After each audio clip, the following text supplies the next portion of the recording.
सर्वांना। तर या उन्हाळ्याच्या सुट्ट्यांमध्ये तुम्ही अबॅकस शिकण्याचा विचार करत असाल तर हा व्हिडिओ नक्की तुमच्यासाठी बनला आहे।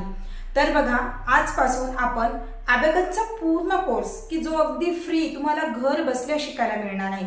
फक्त त्यासाठी तुम्हाला आपल्या चॅनलला सबस्क्राइब करायचं आहे आणि अबॅकसचा पूर्ण कोर्स तुम्ही अगदी फ्री मध्ये घर बसल्या तुमच्या वेळेत तुम्ही करू शकतात। किंवा तुम्ही तुमच्या मुलांना सुद्धा अबॅकस शिकवण्याचा विचार करत असाल पण मुलांना अबॅकसला पाठवण्यासाठी वेळ नाहीये किंवा ऊन जास्त आहे किंवा तुम्ही इतर बाहेर गावी कुठे गेला असाल आणि तुम्हाला मुलांना अबॅकसचा क्लास लावता शक्य नसेल तर तुम्ही माझ्या व्हिडिओच्या माध्यमातून तुमच्या मुलांना अबॅकस शिकवू शकता किंवा तुम्ही स्वतः अबॅकस शिकून तुमच्या मुलाला शिकवू शकता। तर बघा, फक्त आपल्या चॅनलला तुम्ही सबस्क्राइब करा आणि जर व्हिडिओ आवडला तर शेवटी नक्की व्हिडिओला लाईक करा। तर बघा, आपण अबॅकस शिकण्याआधी आपण याआधी बरेचसे व्हिडिओ आहेत माझे की ज्याच्यामध्ये मी अबॅकसचं महत्त्व, अबॅकस का शिकलं पाहिजे की नाही शिकलं पाहिजे, त्याचे काय फायदे होतात हे सगळं काही एक्सप्लेनेशन झालं आहे। या व्हिडिओमध्ये मी दुसरं काही न सांगत बसण्यापेक्षा डायरेक्टली आता सुरुवात करते। पण आजच्या व्हिडिओमध्ये आपण जाणून घेणार आहोत तर फिंगर अबॅकस। बघा, आपल्या राईट आणि लेफ्ट हँड मध्ये आपण खूप सारे कॅल्क्युलेशन करू शकतो। बघा, अबॅकसच्या माध्यमातून आपण हे बघा, हे कसं अबॅकस टूल असतं, या टूल वर पण आपण कॅल्क्युलेशन करू शकतो आणि फिंगर्सवर पण आपण कॅल्क्युलेशन करू शकतो। तर मी आजच्या व्हिडिओमध्ये फिंगर अबॅकस विषयी बोलणार आहे। तर बघा, अगदी काळजीपूर्वक बघा।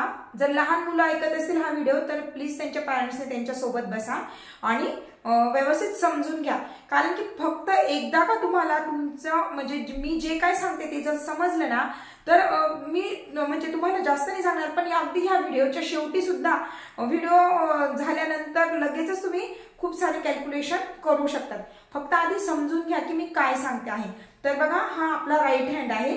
बघा, ह्या राईट हँड मध्ये ही जी पूर्ण 5 फिंगर्स आहेत या 5 फिंगर्सला 9 ही व्हॅल्यू आहे आणि आपल्या लेफ्ट हँडला 90 ही व्हॅल्यू आहे। बघा, काय सांगितलं परत एकदा सांगते, राईट हँडला 9 ची व्हॅल्यू आहे तर लेफ्ट हँडला 90 ची व्हॅल्यू आहे। आता ती कशी ते बघा। बघा, थंब क्लोज केल्यानंतर हे जे काही आपल्या राईट हँडचे 4 फिंगर्स आहेत या प्रत्येक बोटाची व्हॅल्यू आहे 1। या प्रत्येक बोटाची व्हॅल्यू आहे 1 म्हणजे 1 2 3 आणि 4। या प्रत्येक बोटाची व्हॅल्यू किती 4 आणि फक्त थंबची व्हॅल्यू आहे 5। थंबची व्हॅल्यू काय आहे 5। बघा, 5 आणि 1 म्हणजे बघा 5 and 1 झाले का 6 7। बघा, 5 6 7 हे 8 आणि 9। परत एकदा बघूया, 1 2 3 4 आणि ओनली थंब is 5 6 7 8 आणि 9। अशा पद्धतीने आपले हे राईट हँडचे जे 5 फिंगर्स आहेत यांना व्हॅल्यू आहे 9। आलं लक्षात? तर बघा, जर नसेल समजलं तर परत एकदा थोडा व्हिडिओ पॉज करून एकदा बघून घ्या। हे आपल्या राईट हँडला व्हॅल्यू आहे 9। तर बघा, आता आपलं लेफ्ट हँड, आता लेफ्ट हँडला 90 ची व्हॅल्यू आहे। पण ते कसं बघा, पुन्हा थंब क्लोज केल्यानंतर हे जे काही 4 फिंगर्स आहेत या प्रत्येक फिंगरची व्हॅल्यू आहे 10 20 30 आणि 40। बघा, 10 20 30 आणि 40 आणि only thumb on left hand that is the value of 50। बघा, लेफ्ट हँड वरचा फक्त जो थंब आहे त्याची व्हॅल्यू आहे 50 and 10 60 50 and 10 60 70 80 and 90। बघा, हे 90 आणि हे 9 90 on left hand 9 on right hand 90 and 9 99। बघा, 90 and 9 99। मग आपण 1 to 99 पर्यंत कुठलंही कॅल्क्युलेशन अगदी इझिली फर्स्ट स्टेप मध्ये आपण अगदी कुठलंही कॅल्क्युलेशन 1 to 9 मधलं कुठलंही कॅल्क्युलेशन आपण इझिली करू शकतो। तर बघा, आपण हे 9 बघितले, हे 9 ते बघितले, पण मग मधल्या नंबरचं काय आहे की नाही? आला की नाही प्रश्न? मग मधल्या नंबरचं काय? जसं 23 असेल, 46 असेल, 53 असेल, 92 असेल, मग ते कसं रिप्रेझेंट करायचं तर ते बघा। आता काळजीपूर्वक ऐका, 1 2 3 4 आणि हा थंब 5 6 7 8 आणि 9। हे 9 आणि 10 म्हटल्याबरोबर हे आपले 5ही फिंगर्स क्लोज होणार आणि लेफ्ट हँडवर 10 and 1 11 12 13, 14 and 15. बघा 15 साठी मी कसं केलं 10 and 5 15, 15, 16, 17, 18 and 19 झाले 19 आणि 20 च्या वेळेस आपले हे 5 फिंगर्स क्लोज होणार आणि 2 fingers on left hand that is 20 and then next 21, 22, 23, 24, 25, 26, 27, 28, 29 and 30. Then 31, 32, 33, 41, 43, 44 so on. असे आपण 99 पर्यंतचे काउंटिंग करू शकतो. जसं बघा 90, 91, 92, 93, 94, 95, 96, 97, 98 and 99. अशा पद्धतीने जर आपल्याला 70चं पण करायचं असेल तर बघा हे 70, 50, 60, 70, 71, 72, 73, 74, 75, 76, 77, 78, 79 and 80. पुन्हा 80च्या पुढचे पण करायचे असतील तर 81, 82, 83 अँड सो ऑन असं आपण करू शकतो. मग आपण कुठलाही 1 to 99 पर्यंतचा कुठलाही नंबर आपण आपल्या दोन्ही हातांवर represent the any 1 digit and 2 digit number represent on our both hand. 1 digit number represent on right hand and 2 digit number when we represent 2 digit number that time tens place on left hand and unit place on right hand. Tens and unit. Tens place on left hand and unit place on right hand. समजलं? बघा I hope तुम्हाला clear झालं असेल. तर बघा आपण लगेचच कॅल्क्युलेशनला सुरुवात करूया. बघा ज्यावेळेस आपण कॅल्क्युलेशन करतो त्यावेळेस आता मी थोडंसं 1 डिजिट विषयी बोलते. 1 डिजिटचं कॅल्क्युलेशन करत असताना आपल्याला फक्त राईट हँडची आवश्यकता आहे. बघा यासाठी पण आपल्याला काही डिसिप्लिन फॉलो करावे लागणार. बघा ज्यावेळेस +1च्या वेळेस आपल्याला फिंगर रेज करायचे. +1 again +1 again +1 again +1 answer is 4. तसंच 2 +1 अगेन +1 4. पण जेव्हा आता आपल्याला मायनस करायचंय झाले 4 -2 च्या वेळेस आपल्याला फिंगर क्लोज करायचे. -2 answer is 2. Set the 0 very good. हा अजून एक गोष्ट बघा सांगायची विसरले. सेट द 0 म्हणजे बघा आपल्या ह्या दोन्ही मुठा बंद म्हणजे that is the position set the 0. बघा आलं लक्षात. जर मुठा बंद असलं तर that is the position of set the 0. बघा परत एकदा आपण बघूया. 2 म्हटल्याबरोबर आपले 2 फिंगर ओपन होणार किंवा रेज होणार. 2 + 2 -3. बघा ज्यावेळेस मायनस करतो ना तेव्हा आपण स्मॉल फिंगर कडनं स्टार्ट करायचंय. -3 हा असाच होणार. -3 हा असा होणार नाही. तुमच्या लक्षात आलं असेल. ओके बघा मायनस करताना आपल्याला स्मॉल फिंगर्स कडनंच मायनस करायचं आहे. आलं लक्षात. 1 डिजिट असो की 2 डिजिट असो मायनस करताना आपल्याला स्मॉल फिंगर कडनं मायनस करायचं आहे. बघा -3 आन्सर इज 1. Very good.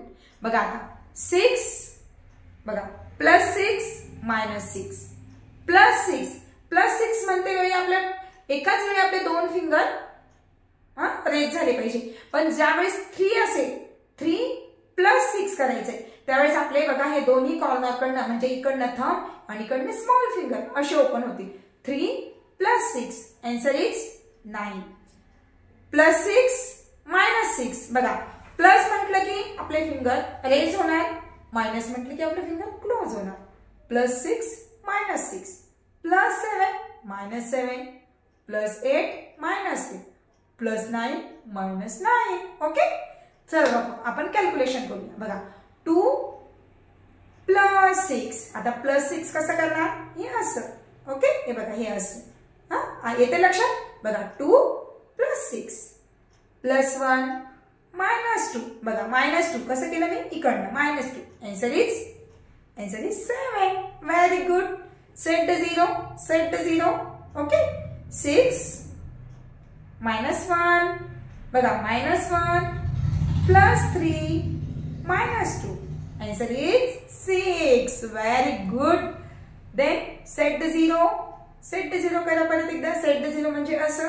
आणि नेहमी एक गोष्ट लक्षात ठेवायची, ज्यावेळेस कॅल्क्युलेशन कराल त्यावेळेस पाठीचा कणा सरळ ठेवा, जेणेकरून आपला ब्रेन ऍक्टिव्हेट राहील. बघा अबॅकस ही दुसरं तिसरं काही नसून सगळं ब्रेनशीच रिलेटेड आपल्या काही ऍक्टिव्हिटी आहे, त्यामुळे आपला पाठीचा कणा सरळ असला पाहिजे. ओके, चला set the zero.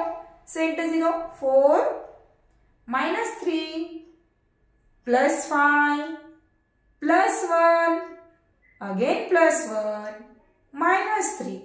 Answer is 8. Answer is 8. Answer is 5. Answer is 5. Answer is 5. जरा बाय मिस्टेक झालं. Answer is 5. Very good. Set the 0.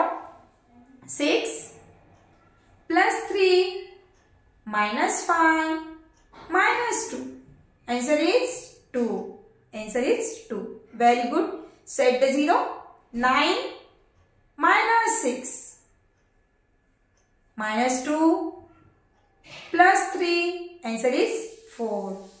I hope 1 digit calculation तुम्हाला समजले असतील. ओके, चला आपण जरा 1-2 2 डिजिट कॅल्क्युलेशन घेऊया.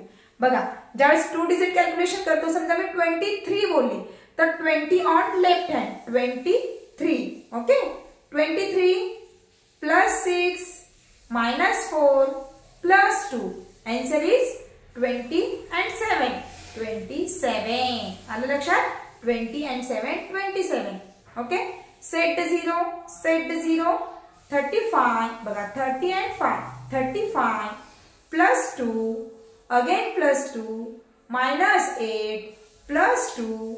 Answer is 33. Answer is 33.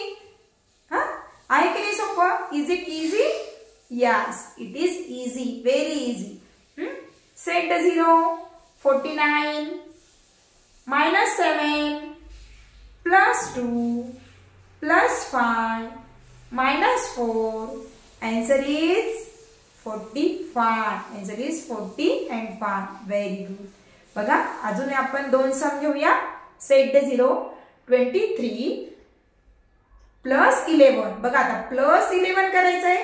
10 on left hand 1 on right hand. +11 -24 -24 +15 10 and 5 15. Answer is 25. Very good. Good job everyone.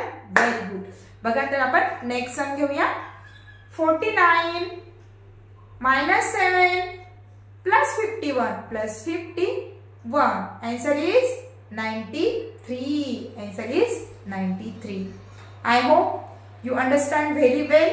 खूप सारी practice करायची आहे. आधी 1 to 99 फिंगर्स 1 to 99 नंबर आपल्या फिंगर्सवर कसे रिप्रेझेंट करायचे याची प्रॅक्टिस करा. देन हळूहळू सम कॅल्क्युलेट करण्याचं शिका. ओके, नाही समजलं पुन्हा व्हिडिओ लावा, पुन्हा एकदा बघा मी कशा पद्धतीने फिंगर्सवर रिप्रेझेंट केले नंबर ते बघा. आणि जर तुम्हाला अजून प्रॅक्टिससाठी काही वर्कशीट वगैरे पाहिजे असेल तर मला प्लीज कमेंटमध्ये नक्की सांगा. आपण अगदी 7 ते 8 व्हिडिओमध्ये अबॅकसचा फुल कोर्स तुमच्यासाठी घेऊन आलो आहोत. तर नक्कीच चॅनेलला सबस्क्राईब करा. Okay, thank you. तुम्ही अगदी शेवटपर्यंत व्हिडिओ बघितला त्याच्याबद्दल मनापासून धन्यवाद.